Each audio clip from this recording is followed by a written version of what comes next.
Welcome to episode 16 of WooWoo for the Skeptic. I'm Kim Polander, your host and curiosity advocate for the world of metaphysics. Today's topic is all about past lives. Do we have them? Can we remember them? And even more so, can we use them to heal things in our present life? All this and more up ahead.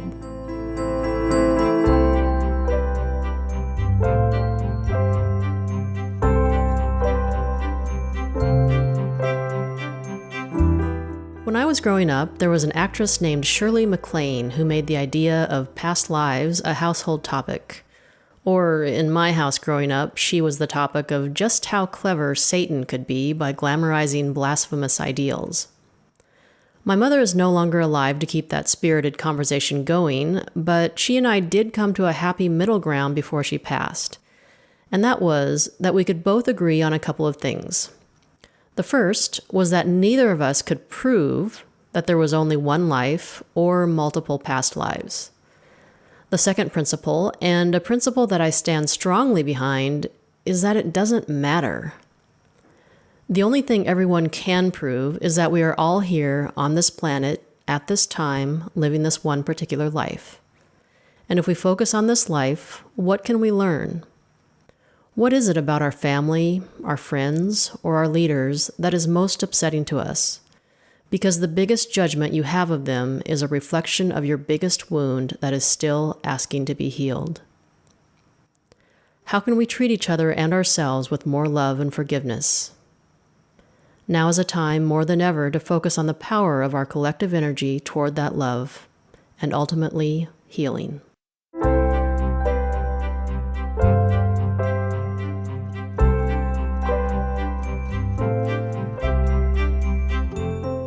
I've been looking forward to today's topic for quite some time, and I'm honored to be speaking with Shannon Peck. Shannon is a spiritual healer and teacher of love and healing. She is the author of the book, Love Heals: How to Heal Everything with Love. For 30 years, clients have called Shannon from all over the world for healing and life purpose answers. She heals through spiritual intuition, love, and divine guidance. Shannon also uses Past Life Soul Regression, or PLSR, as a powerful healing tool, which enables her to take clients to a profound level of deep healing. She is a certified PLSR therapist and is registered on the International Between Lives Regression Network. Shannon, thank you so much for being here and welcome to the podcast. Well, I'm honored. Thank you, Kim. Well, why don't you first tell the listener how it was that you became interested in past life regressions? Wow. You know, it was back in the 90s. I read a book by Michael Newton, Dr. Michael Newton from Colorado. He's a psychologist.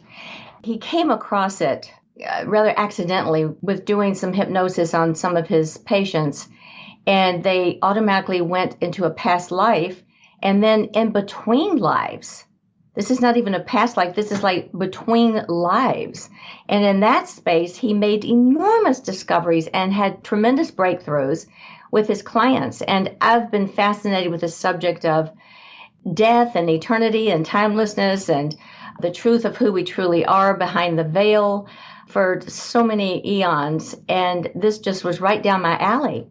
So it's really been a strong interest of mine since the 90s. And now today, so many psychologists are using it for breakthroughs, and it's a new tool in psychology, and they're doing tremendous breakthroughs, especially with PTSD, with trauma in people's lives.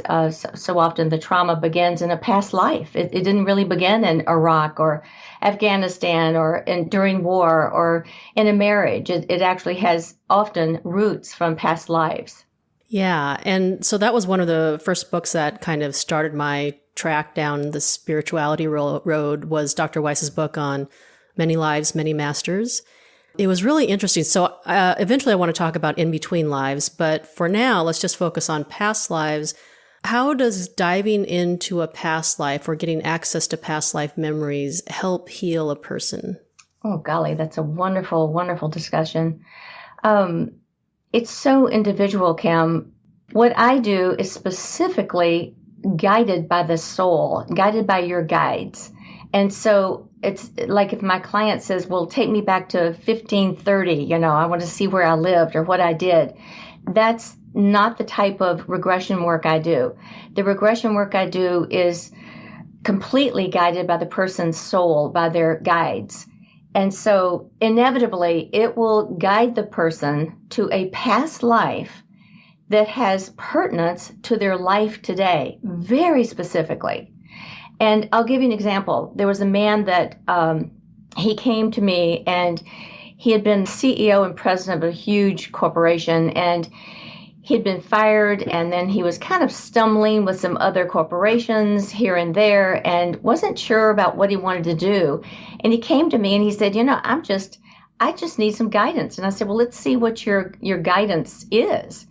And so even before we got to his past life, we were in his mother's womb. And I asked him, what are you knowing about the lives to come, that the life you're about to live? And he said, I'm seeing it's going to have greatness. And that was one of the big take-homes for him. However, throughout that past life experience where his guides were speaking through him, he had so much guidance about specifically how to go about what to do, how to go about his life, and how to see signs. And oh my gosh, there was so much unfoldment for like 2 hours of this, where he walked away and he said, I've got everything I need to know. And it took him about another few months, maybe 6 or so months, to really launch his big life, the life he came here to live, the life of his soul that had evolved to a point where it's ready to really be visible, and with the deeper messages and the bigger work. And it was pretty exciting to see that, but that's kind of typical. Yeah, and I like your perspective of, you're not just taking people back for a gossip conversation like, hey, what did I do in this year? Exactly. I have no interest in that. Yeah. So it's like focusing on what's relevant for past lives, what's relevant now for them. So maybe you could talk a little bit more about what the process is like. Now, do you see the past life? Do they see it? How does that work? Well, this is the good part for me as a spiritual healer of so many years experience. I've always been the one that's had to be the seer, the intuitive. But in past life soul regression, it's a state of mind where the brain is slowed through relaxation. It's simply deep relaxation technique. It's called Theta, as you well know. Right now, you and I are speaking in a faster brainwave. It's called Beta. And then if we're meditating, we move more to a more relaxed brain wave, which is alpha. And then like when you first get up in the morning or you're just about to go to sleep, that would be theta. So theta is where the superconscious comes into being. And Dr. Carl Jung spoke of this and wrote of it and was really the discoverer of so much of this. He used conscious imagination, which is theta. And by golly, it is a seismic experience of enormous proportions to access your true self through theta. It really begins to answer the questions of, who am I? Who are you really? And what are you doing here? Why are you here? What is the purpose of all of this?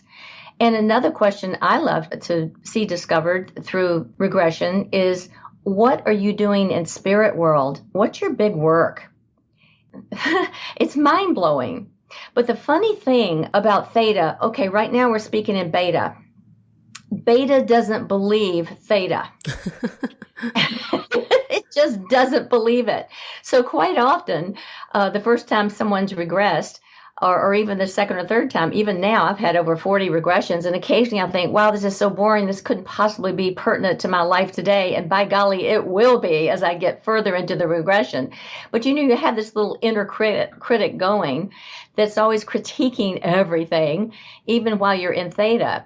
And the little inner voice just has to be put on the back shelf for the time being as you just take the experience of theta and deep relaxation using conscious imagination as you're guided through it. And then answers begin to appear about revealing to you who you really are as a soul, as an eternal voyager who is evolving. And it is mind-boggling, absolutely life-changing. Most people feel very transformed by the entire experience. Yeah, and it's so interesting to me how the different brain waves can give us different information. So it's like different channels, different access, different frequencies to information. And the theta brainwave, like you said, that theta is the brainwave that's used for theta healing. And so much happens in theta that's so beautiful for the soul, so to speak. And I wonder, why everything happens, or not everything, why, impactful things can happen on theta versus the other brainwaves. But such a good question. My whole goal in life now is to dissolve the barriers between the states of consciousness so that I am living more in theta while I'm still in 3D on Earth planet, having to tend to paying bills and scheduling appointments and the things that I need to do to be practical entirely. I am tuning in continually to theta so that I'm living that higher life that I came here to do.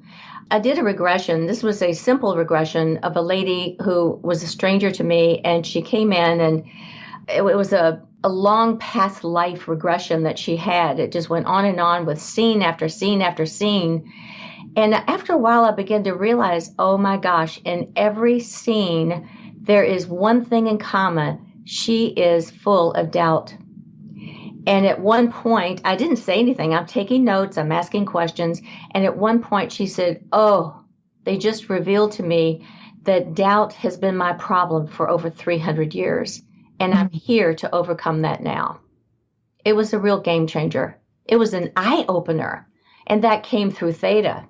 Yeah, I do the same thing of staying in tune to that theta brainwave throughout the day. Isn't it wonderful that you can do that just through desire, through your focus and your intention? And my husband and I have lunch together every day, and we talk from theta. Today we had over an hour lunch, and it was fantastic, where I bring my notes and he brings his notes. We do this all the time on the latest unfoldment or understanding or insight that we've had. And it's all so true. When I hear him speak of himself, as we've identified him as golden light, or he has been identified to us as golden light, and I know golden light. I know its energy. I know its patterns. I recognize it. He is my soulmate. We've been together for thousands and thousands of years and lifetimes. And when I speak from my soul, I've been identified as Mary, Mother of Love. And it's not Mary, the mother of Jesus, it's Mary, Mother of Love. And I'd never even heard of this. She's an ascended master. I'm not saying that I'm an ascended master, but somehow I come out of that template. And when I'm speaking from Mary, he totally, and I do too, recognize myself. It's like, okay, this is me. We know. We recognize this voice, this energy, this truth. Mm. Yeah, I have the same identity with the Mary, the Mother of Love that you just described. So that's interesting that we're now talking together on the on the show. Can you tell me about that? That is so interesting. I've never met another Mary. Well, it's just something that's come across in the last few months with all the soul clearings that I've been working on. More and more, I don't know how to explain it. More and more realizations have come to me, and experiences have come to me, and yeah, it's very heartwarming. And I don't know if you work with children, but I work with children. That's part of the life purpose that I have. So. How wonderful. No, I haven't worked with children. Yeah. So when you work with children, are you using theta? Are you the one that's unfolding through theta and you're sharing with them? Or is it their experience of theta? Yes, it's both. It's helping them heal using theta, clearing things for them, using energy work, clearing things, so that in case they have any manifestations of illness or disease in the physical body, helping them adjust socially, those sorts of things. So, and yeah, most of it is carried out via the theta brainwave, via theta healing. So there's just nothing that can't accomplish. It is so profoundly powerful. I stand in awe of it, and I am at its, kneeling at it to learn more and more of it. It's quite amazing. A lot of regressions where Mary appears and reveals herself to me cosmically, universally. I didn't even know there was such a thing called meta crown chakra. It's profoundly powerful. It's like nuclear. Yeah. It's unbelievable. So the meta crown chakra does what for you? It is, especially comes forth, I think, when I'm healing or when my heart is engaged in something with compassion. There's a profound power that comes through, and it's not me. It just comes through me, and it's a transforming power. It's like a supreme power, and miracles happen there, what I would call a miracle. My mother passed on earlier this year. She was 96, and she had a wonderful, happy life. But the last few years of her life, she was not healthy. She had, oh my gosh, pneumonia after pneumonia, hospitalization after hospitalization. She had cancer. And yet, every time different doctors, her primary care doctor or the hospital doctors or the ER doctors would tell me, they'd pull me aside, she probably won't make it through the night. Please don't expect anything from this. She's old. She's very fragile. I heard that so many times. And her primary care doctor, as well as these other doctors, would often say a few days later, it's a miracle. It's a miracle, because that woman would be back on her feet and exercise classes and happy and enjoying her life. That was very up close and personal, where I saw the power at work. I'm not claiming any credit whatsoever, but as a witness to soul, which is what I do and what I'm most interested in and engaged with, active witnessing of something of the higher self activates it and activates all that power coming down. It's profound how it fills the space and how it just negates many of the problems or transforms them into something much higher.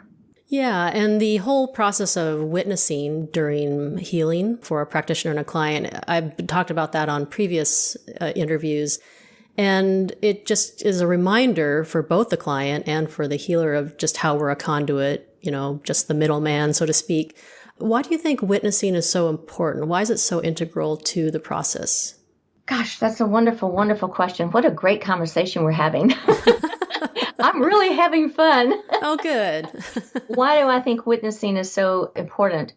I have discovered through experience, and I've been doing this about 36 years, I've discovered through witnessing someone's higher self, where you're like, okay, you hear all the story and all the problems and the egos at work and complaining and everything, whatever is coming in, but I'm holding space open and opening to see the higher truth of this person and who is this person really throughout all the ages for all time. And when I get a sense of that, I love to track the soul. I so adore and love it. And I hold to it very dearly. And the witnessing activates the divine within us. The higher self just needs to be witnessed, because then it becomes activated. If we don't make that effort, it's unlikely we will see it or believe it when we see it. And yet it's within everyone. We are the divine self, the eternal one, really. That's how I see it. And there's a lot of ways to put it. I mean, language gets in the way, but whatever soul is, that divine self, that true self which bypasses and overrides the ego, is really the true identity of each one. And it just so deserves and needs witnessing, because witnessing activates it.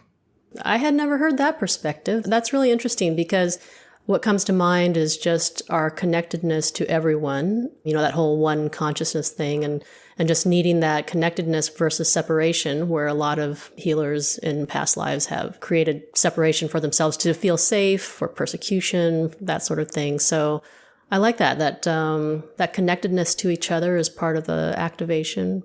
I found that through many years ago, I was a Christian Science practitioner, and Christian scientists generally rely on metaphysics for healing the body.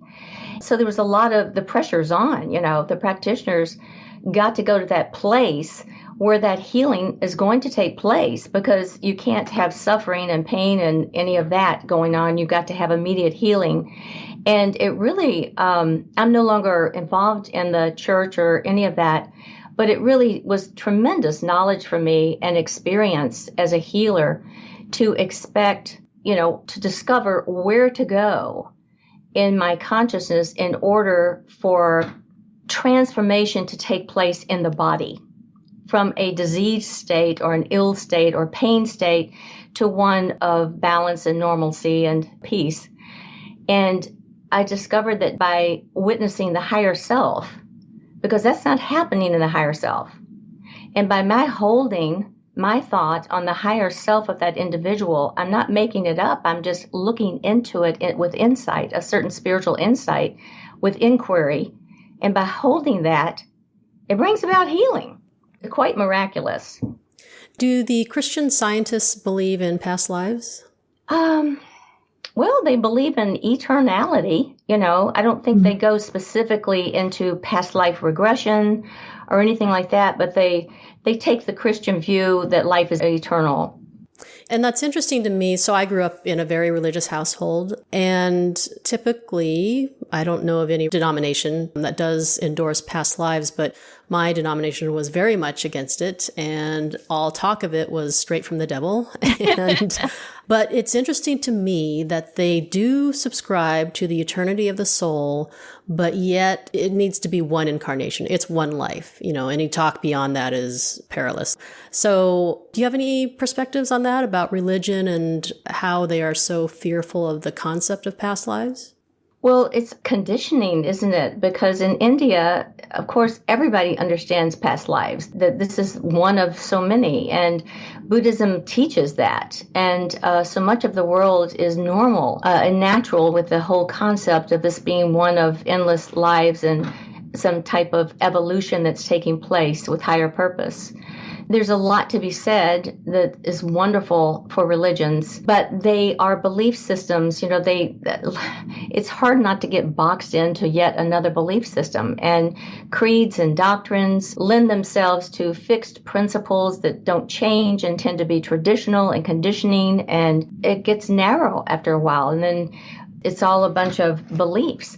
But so many people, in fact, the Gallup poll has done a lot of research, and this is through Harvard studies in the past, reasons why they get groups of people who are motivated to go to church who do it for social reasons and, traditional reasons. It makes them feel secure, and they see their friends, and everybody shares the prayers and the songs and those kinds of things. It's more of a social ritual. And then there are people who go to churches, maybe the same churches, who go for a very different reason. They go for that intrinsic reason to feel a presence, to have something holy, an experience, a touch, a connection with something divine. And so the people who go for the intrinsic reasons tend to be the ones who are more open and who have bigger experiences, who aren't trapped really by the belief systems and the creeds and the doctrines and the things you have to repeat and claim that you believe in.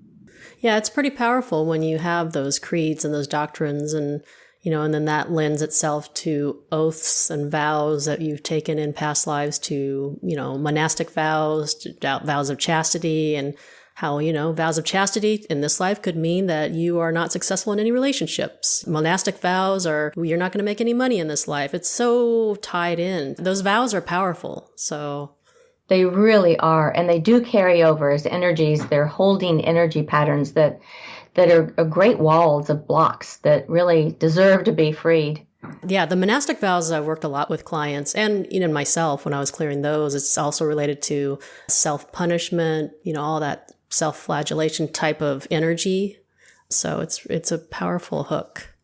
Well, we were probably all around in the old theological days of the Dark Ages, where this was so prevalent and so deeply ingrained and seated in generations, because, gosh, the Dark Ages, they lasted like 1,000 years. So there were a lot of generations that were born into that conditioning.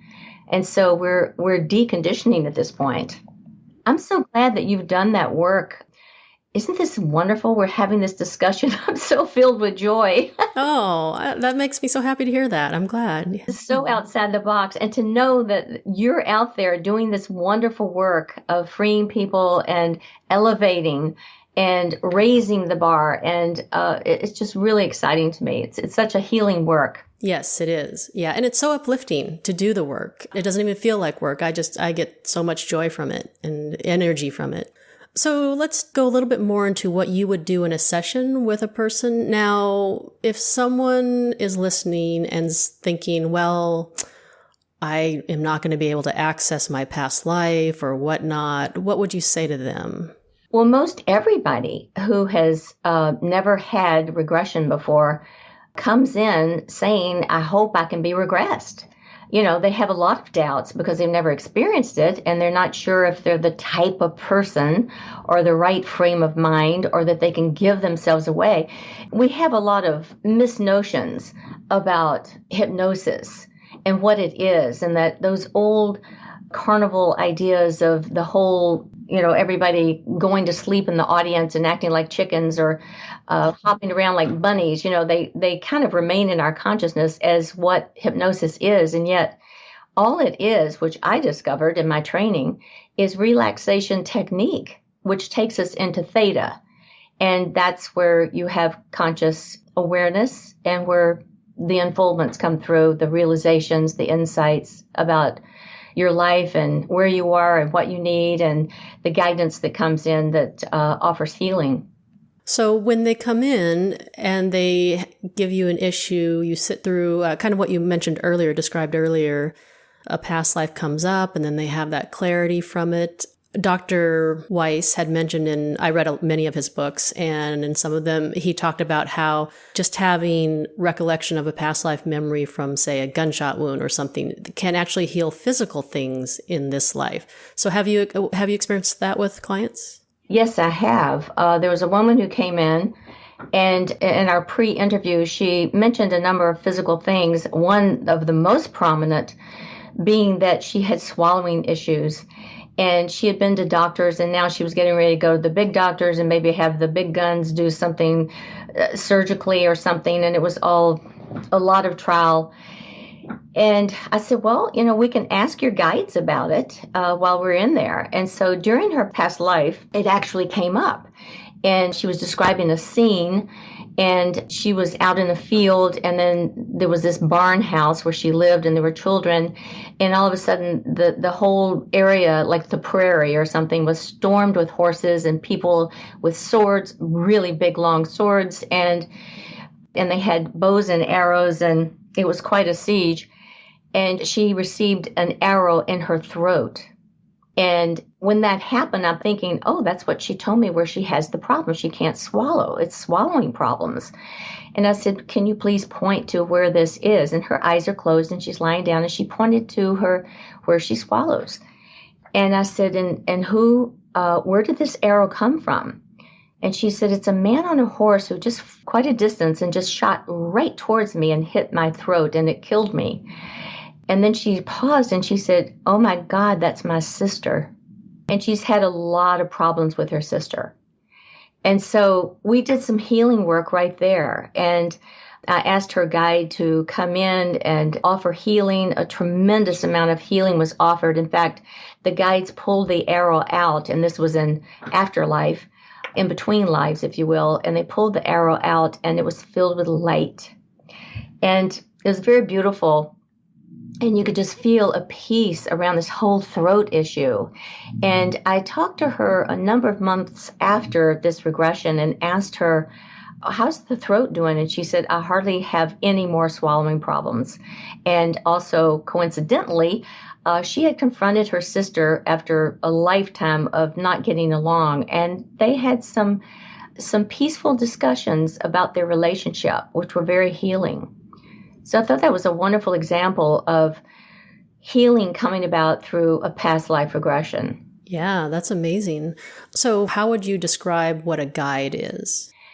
I never know. And I tell people in the pre-interview, I say the word guide loosely, actually, because some being or some light form or some kind of presence will accompany you, and you will know when that will happen. Sometimes they have a name. Sometimes they're just a color of a light. Sometimes they're just some kind of presence that you feel as an influence, and it's a telepathic knowing. I had a woman recently who, I've been on sabbatical for the last few months because I've been looking after my dad. There's been a lot of things going on with his health, and he's doing very well now. But this woman contacted me during this time, and even though I wasn't doing regression work, she said she is dying and she has cancer and she doesn't have long before she's in bed and with hospice. And would I please consider doing a past life regression? And I just really felt led to do it. So we scheduled it, and with the understanding I might have to cancel because my dad was doing surgeries and a lot of things going on. And anyway, she came. Of course, I never know what to expect. So she did her regression, and during the regression, after she died in the regression, you have this death scene, which takes about 2 seconds, and then you cross over. She was met by her guide, and she was smiling. This woman lying on the couch was smiling, and she didn't say anything. She was deeply touched and filled with joy. And she said, "This is my guide." And I asked what the name is, and it was something like Rasha or something. And I said, "What can you tell me about your guide?" And she said, "It's a panther. My guide is a panther." And she said, "This is who is going to come for me when I pass on here." And she had so much resolution from that particular period in the whole regression. Afterwards, I asked her, "Well, what did you get most out of this?" And she said, "Oh, my guide." She said, "I already feel my guide with me. We've met. I know my guide's here with me. I don't have anything to worry about." And I was just so happy and relieved for her that she could have fear taken away like that, and reinstatement of her life as an eternal, wellspring of unending beingness. She had quite an experience, and it was a wonderful, wonderful thing. So she actually had a guide with a name. I'd say half the people do, and the other half have some green light that comes and offers healing. I'll say, "What's going on?" They'll say, "I don't know. They seem to be washing me somehow." And I'm going, "How are they washing you?" "Well, I don't know. Oh, now it's over. Now I'm all clean. Oh, I can see how clean I am." And I'll say, "Why?" And they'll say, "Because now I'm like that area that was kind of dark before. Now it's all clear." And the guides will do things like that. It's more about the effect you feel from the guides than it is. Now, well, having said that, I will say there's a lot of guidance on life direction from the guides too. It's generally telepathic. And the client is just a knower of what is being transmitted to them about how to go about their life right now and how to look at it in a bigger context and to stay on track for their life purpose, which is very interesting to me because really the biggest questions that are answered during regression is, who am I and what am I doing here? And that's the most exciting thing, to have yourself identified and your nature, your tendencies as a soul, your direction. That's fascinating. And that's generally what everyone wants to know when they come for a regression, is who they are and what they're doing here. Let's say there might be a listener out there who's thinking, well, I'm not really, they think they're not intuitive. I don't even know if I have guides. Does everyone have guides? Yes. On the other side, after you cross over, there's grieving that takes place. Sometimes they see their mother who passed on, or their brother or their sister, and there'll be a big greeting, or there might be one individual presence that is greeting them, and I'll go, "Well, what does it look like?" And they'll go, "I don't know. What does it feel like?" "Well, it feels like I'm just so filled with love, and I'm just being embraced right now." And most often they're being calmed down from something that happened during the life that was troublesome, and it's being cleared for them for the present. But that's part of a regression, and probably a longer regression, when we spend more time in spirit world after the experience of passing on. That's a between life soul regression, which interests me the most, because that's when you really spend a long time getting all your questions answered and having a tremendous amount of guidance and going in depth about things that just open up your life and your world like you can't believe. Can you explain the types of things that happen in between lives?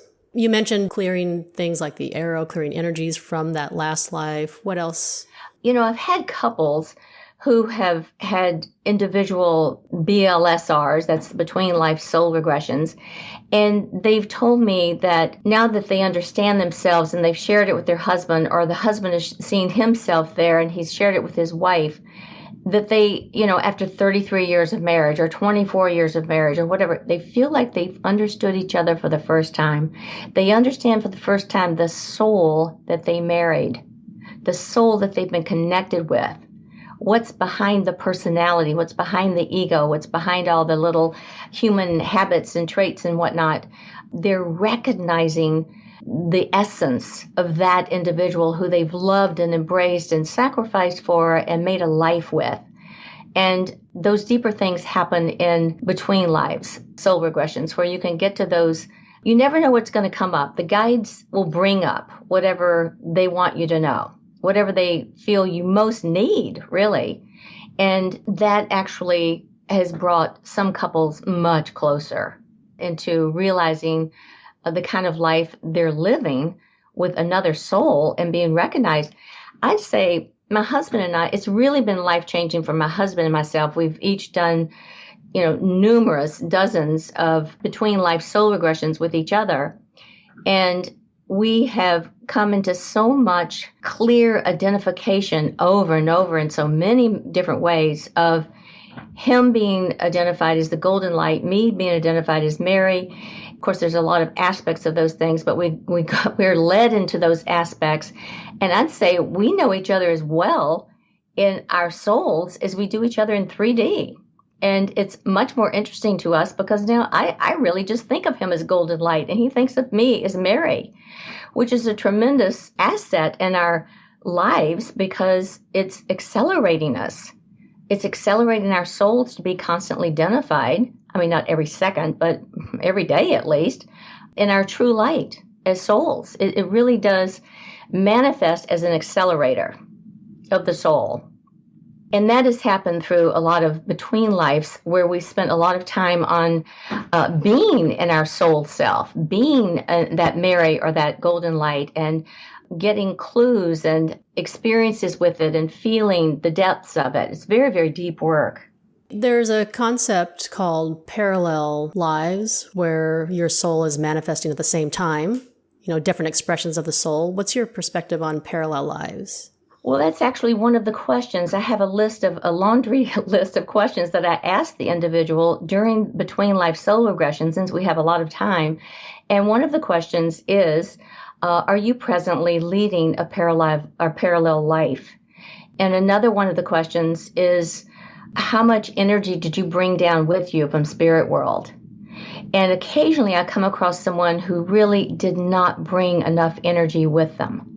They have a big life and they're exhausted. They just didn't bring enough energy with them. So we'll do work on that. Can they then tap in and say, hey, give me a little bit more percentage of my soul to give me more energy? Or is what they have what they're given for that life? No, they can renegotiate the whole deal and we do it right there. The whole deal in regression is it's a path of such discovery. I never know what we're going to hear or discover, but as a healer, whatever the problem is, hey, let's solve it. Let's call in more because we're very powerful beings and we can call down whatever we need. And we just didn't know we needed to call in more energy. That's all. These are very helpful things that can make huge differences in our 3D lives on planet Earth right now, when we need more energy, or parallel lives. And a big deal is there's a lot of ETs on the planet right now. I just did a regression recently with a man who is a minister, and he's just a lovely, lovely soul. And he told me in the pre-interview that he's never felt like he belonged on Earth. He's never been comfortable. He feels like a misfit. And yet it's like, who would know? I mean, he was so lovely, ministerial even. And so right away, when he was regressed, he had a BLSR, one of the big ones. And I said, are you primarily Earth-based soul? And he said, no. And I said, are you from this galaxy? And he said, no. And I said, what galaxy are you from? And he said, is it Andromeda? Andromeda. I don't know much about that. And so we did some exploration of this galaxy he's from, where everyone is made of light. And so he's not earth oriented. And for the people who've come in who are not oriented towards earth, it's a very different experience and very difficult to become a fit and feel comfortable and learn how to be earth based, really, to do it well. Yeah, and there's a lot of talk about, aliens and how Hollywood has made aliens out to be, but the way you just described it, where your soul maybe originated in a different galaxy, a different planet, what is the motivation for a soul who did originate, say, in Andromeda? What's their motivation to come here? To bring the light. And he had tears. God, he's the pureness of his light. The beauty of that soul is just pure holiness, truly. It was such a privilege to hear his light speak and his heart speak of the suffering, which causes him suffering. He has a lot of trouble with empathy. He's an empath, and he gets overly involved in people who are suffering, and that's been the hard part, being a light being for him. That doesn't say that everybody who's empathic is from Andromeda or is a light being, but certainly this man was. And so we got to spend time on that, and the guide was the light. And the light was revealing to him, letting him spend some time in the light so he could remember how powerful and how needed and how beautiful. It's funny. A lot of people tell me they don't want to come back again. Do you hear that? I hear that all the time, including from myself. Yeah. People tell me it's like, I don't want to come back and this is my last time. And, maybe it is, because so many of the light workers are here at a very final hour. It's a very do or die hour of great conflict and great turmoil. And, there's a lot of life-threatening issues taking place with planet Earth and the environment and the nuclear warheads, destruction and violence and everything else. It feels like an Armageddon. I don't have any sense of prophecy about that, but I do think there is something prophetic, and we do find it from the Hopis and some of the other Native Americans who have, for a long time, even Buddha, predicted this period of time where it would be a real game changer. And so I think in this game-changing energy field that we find ourselves in on Earth at this period of time, many of us came in with a very deliberate purpose to add our light, to add our healing, to add whatever we possibly could to elevate the planet and perhaps save it. And I have no doubt whatsoever we have lots of beings from other places in our galaxy and beyond who are watching and wanting and helping even. Because, eventually, we always think of aliens being alienated and different. Eventually, essentially all of us were aliens at some time, because before Earth, that's only 12 billion years ago, 11 billion years ago. So where were we then? Were we Pleiades? Were we Sirius? Which planet or which galaxy? Or I regressed a woman. The very first woman I ever regressed was a psychologist, and I admired her a lot. A very brilliant woman.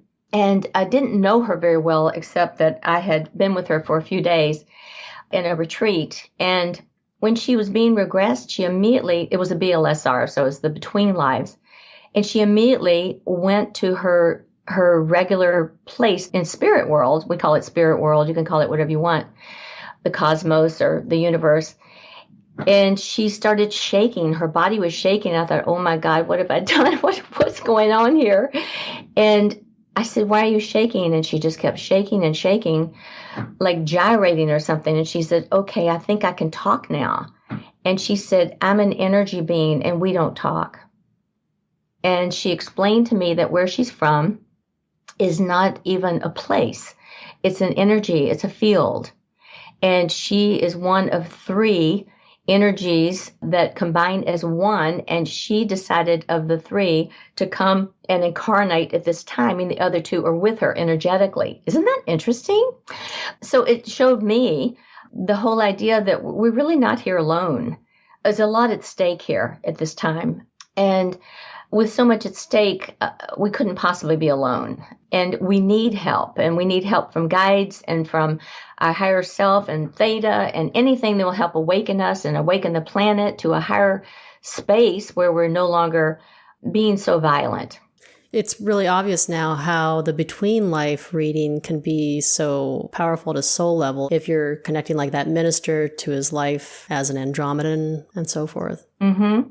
Yeah. Do you have any perspective on souls who have transitioned out of the body but are still hanging around, like ghosts? You know, I don't have much knowledge of that. I don't do exorcism.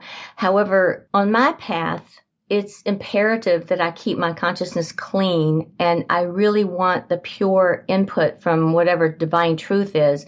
So sometimes in the middle of the night, I'll wake up and I'll feel a lot of static going on in my mind, if you will, and I'll just say, even out loud, okay, everybody out right now. That's it. And I won't allow it. I don't want interference that I'm not inviting. I don't want influence that is not wanted or designed for myself. And I'm very particular about keeping my little space clean of my consciousness. So I'm very strict about not inviting those who cannot move on or who, whatever reason, are stuck. If someone came in my space who was stuck, I would certainly, and if it were my experience, I would offer healing. I would offer movement forward and assurance and confidence and comfort or love or anything else I could. But by and large, I'm not one who speaks to individuals who are in stuck worlds. Yeah. And that's the thing about children, where a lot of times they're so open, I guess psychically, where they don't know how to take dominion like that over their space, over their body, over their room. And so teaching them to do that is very empowering for them. How do you do that? How do you teach the children? Through exercises, through connecting them to Theta, through connecting them to, that intelligent source energy that's out there that creates the world, that creates a plant. And I think, everything, like you said, happens in Theta, and walking them through an exercise where they can practice the tools themselves, lock down their energy, zip it up.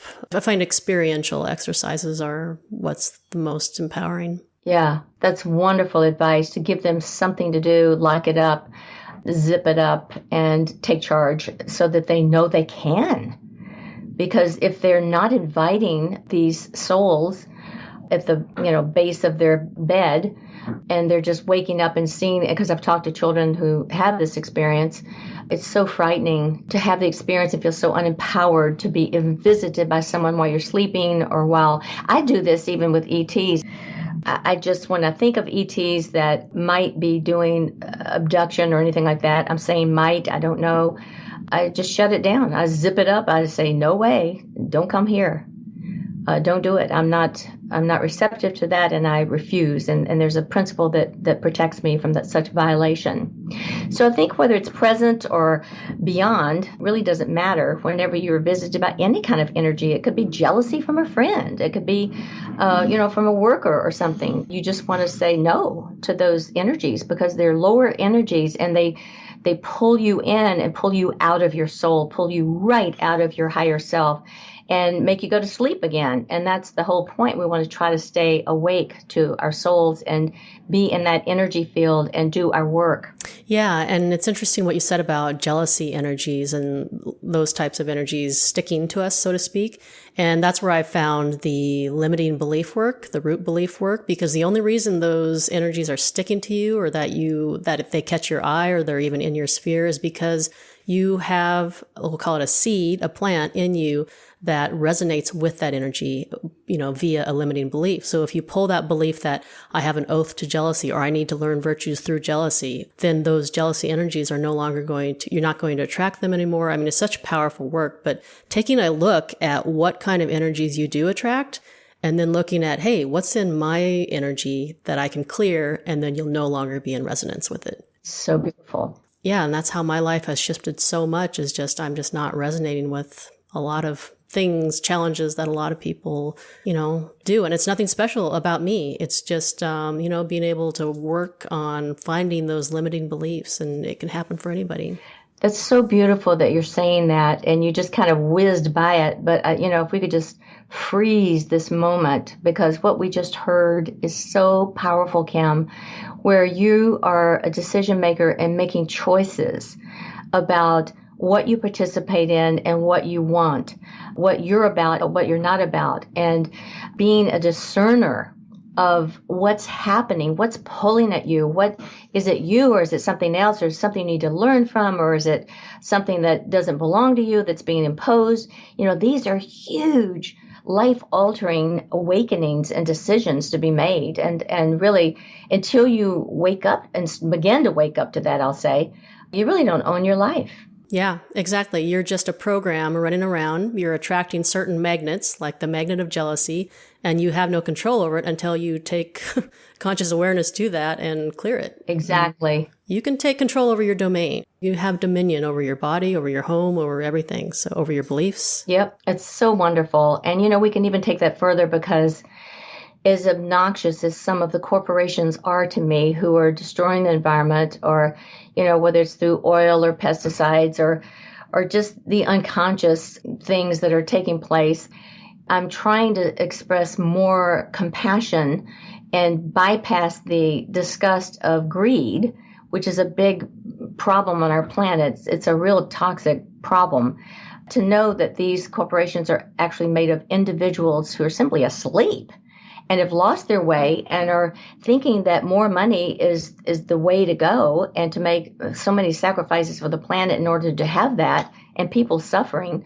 It really is time to step into those spaces where you see jealousy or greed or those kinds of things, those lower vibrations taking place, and moving into them with your higher self, and offer a blessing. And you don't have to design it. You don't have to direct it. You can just offer a blessing, because when you are in your higher self energy field and you go into those darker spaces and you offer a blessing, good Lord, there's no end to the good that can take place and the shifting that can occur in their consciousness to help them wake up. And really, that's such an important part of our work here right now. Yeah, absolutely. What would you say to skeptics who don't believe in past lives? I know that I've grown into the person who I've become. And, 20 years ago, I would be one of those skeptics. I wouldn't have been open to the idea. I was more interested in the other aspects of spirituality. What was it that convinced you? I was guided into it. It's when I read that book by Dr. Newton, and then I had such a burning desire to learn more about in-between lives, because I'm so connected to eternity and the idea that we're forever and that we truly are the higher self. I mean, that's really the self.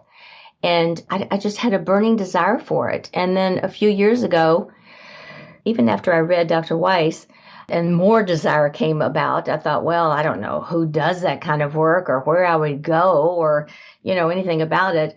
I heard about a woman, Dr. Linda Backman, who's in Colorado, and she was actually on the board with Dr. Weiss, and she was his trainer. And she's gone out into the world now. She travels around the world and is doing a magnificent job. And she's done tens of thousands of past life regressions, and she's my trainer. And my husband, bless his heart, I said, I've found a trainer.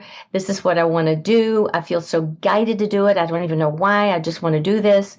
I had a past life regression and a between life regression with her, and it was very life transforming. It was so healing. And I realized I've been a healer working so hard for all these years. And now through Theta, what was all upon me as a healer is now being effortlessly unfolded in the client.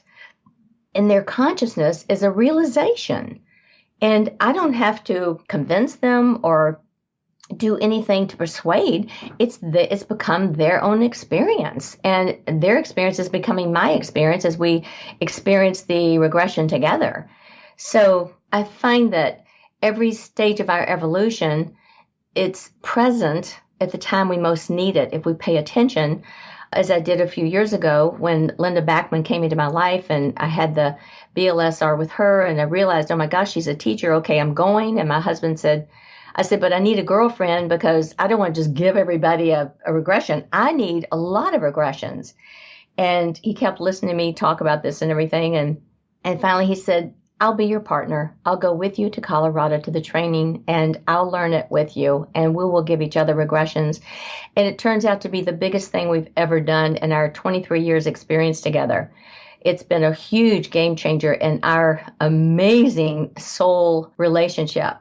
We've written books together, The Love You Deserve and Love Skills You Were Never Taught. And we've done a lot of programs in the past for people to help find their soulmate and to discuss the love of a soulmate and what that looks like. And this has been our highest evolution thus far, is to have this wonderful gift with each other to experience this many, many regressions with each other. Oh, that sounds beautiful. It really is. I highly recommend it. Yeah.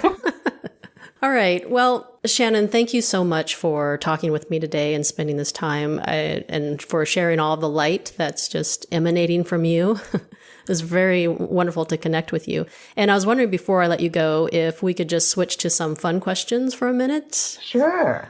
Well, the first is, what was your crowning achievement in middle school? Or was there anything you were really proud of from that era? My crowning achievement. Oh my gosh.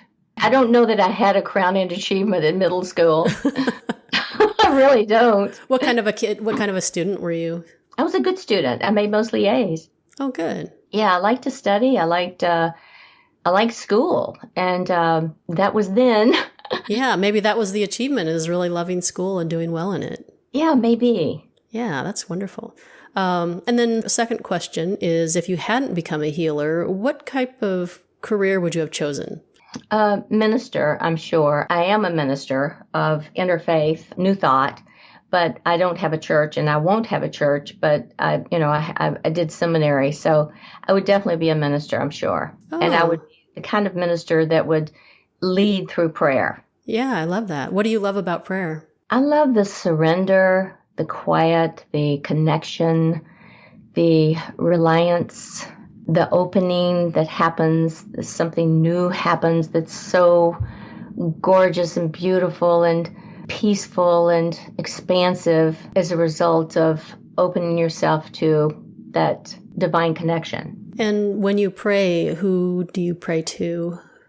Well, that has changed for me. I used to pray to God. Now it's like, well, I'm not sure. It's whatever is that, that heavenly host or those guides or that divine source. I've actually visited and been in source, what I call source. And of course, no word can really, it's indescribable. It's just the allness, really. It's just the allness. It's true origin and true source from which everything springs forward. Yeah. Well, it sounds like that's a pretty good answer, of divine source, all knowing. So, last night I had an experience. I couldn't sleep. So it's like 1:00. Now it's 2:00. So I turned over and I opened my eyes in the dark and suddenly I saw these flashes of light. It was like paparazzi, like 6 flashes of 6 cameras going, the flash bulbs that you used to see from cameras, real bright, and boom, they were doing this and then they were gone. I'm going, what in the world was that? And I turned on the light and I thought, is it my noise machine? I turned it off. Is it my diffuser? I had aromatherapy going. I turned it off. I thought, if I got an electrical short, what in the world's going on? And before I went to bed, I had been asking a question, as I often do, something about, my next discovery, and please reveal to me about some aspect of the power that I was asking about. So I thought, well, I didn't know what to make of what had happened. And so then I turned out the lights again and I opened my eyes, and I was like 3:30. I opened my eyes and I had one flash real fast go off to the right. And I'm going, what was that? It happened about 4 more times. And I got up and I turned on the computer. I'm going, I need to Google this, but what in the world do I Google? I happened to come across that Doreen Virtue was talking about how people describe these like camera flash bulbs going off. And they had been to ophthalmologists and doctors and consulted, and they'd never found an answer. And she said, it's from angels and their static movement and their presencing. And I thought, wow, is that what I'm experiencing tonight? Really, truly paranormal. Usually everything that happens to me is through my conscious imagination, my consciousness. It's more mental. This was physical. It was in my space. And so I'm still in inquiry about it and holding space open to have more revealed about an explanation of what it was. But I'm inclined to think that it was perhaps what one would call angels. It's some kind of visitant, some kind of angelic visitant. Yeah, I love that. And I know I've seen in pictures, little circles of light represent orbs, which are angels or spirits. And I took a video once of my cat. She was making a strange sound. And so I was just recording her for fun. And I played the video back, and I still have the video. And there's a greenish orb moving right behind her head. And it's actually moving in the video. Very clear, very 3D, very in this world. And it was fascinating to see. That is fascinating. Yeah, that was fun. Love it. We're just finding out so many things. There's just so much more coming. It's just blowing my mind. Yeah, it's fun. It's fun to think about. It's fun to play with. It is. It's for the bold explorers. Yeah, absolutely. So last question, what is the number one thing on your bucket list? Enlightenment, really. It's not to travel any place unless it's the inner self. It really is enlightenment. And I feel like I'm on the path of enlightenment. This is some sort of enlightenment, and enlightenment continues forever and ever.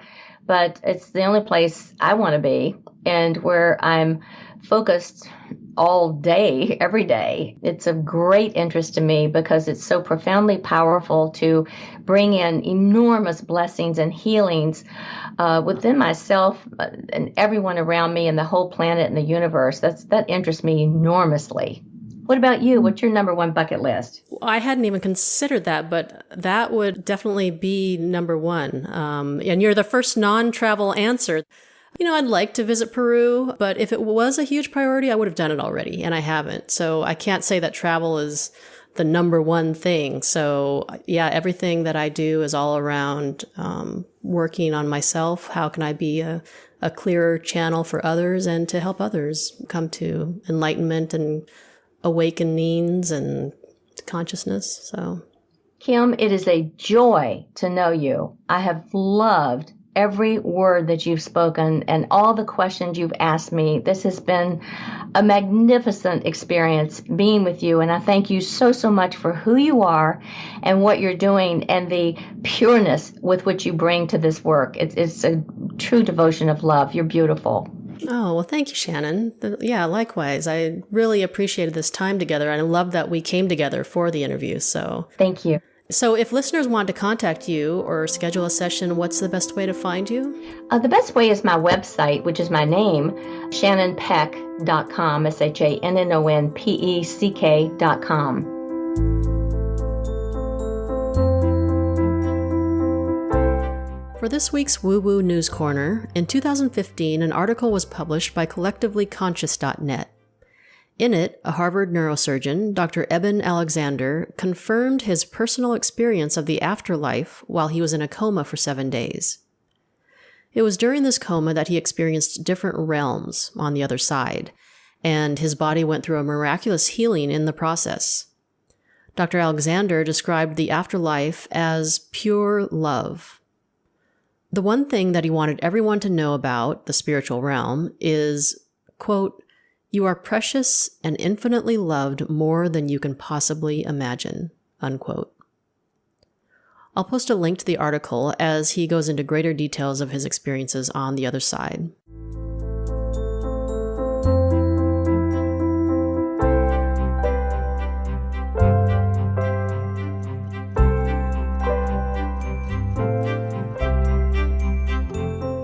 Thank you for listening to WooWoo for the Skeptic. I would love to hear from you if you have ideas for a show or want to give feedback on an episode. And if you enjoyed this episode on past lives, please share it with a friend. And if you didn't enjoy the episode, perhaps you'll like it in the next life. And now for your moment of woo. This quote comes from Dr. Brian Weiss, who said, "More learning can occur when there are many obstacles than when there are few or none. A life with difficult relationships, filled with obstacles and losses, presents the most opportunity for the soul's growth. You may have chosen the more difficult life so that you could accelerate your physical progress." Have a great week, everyone.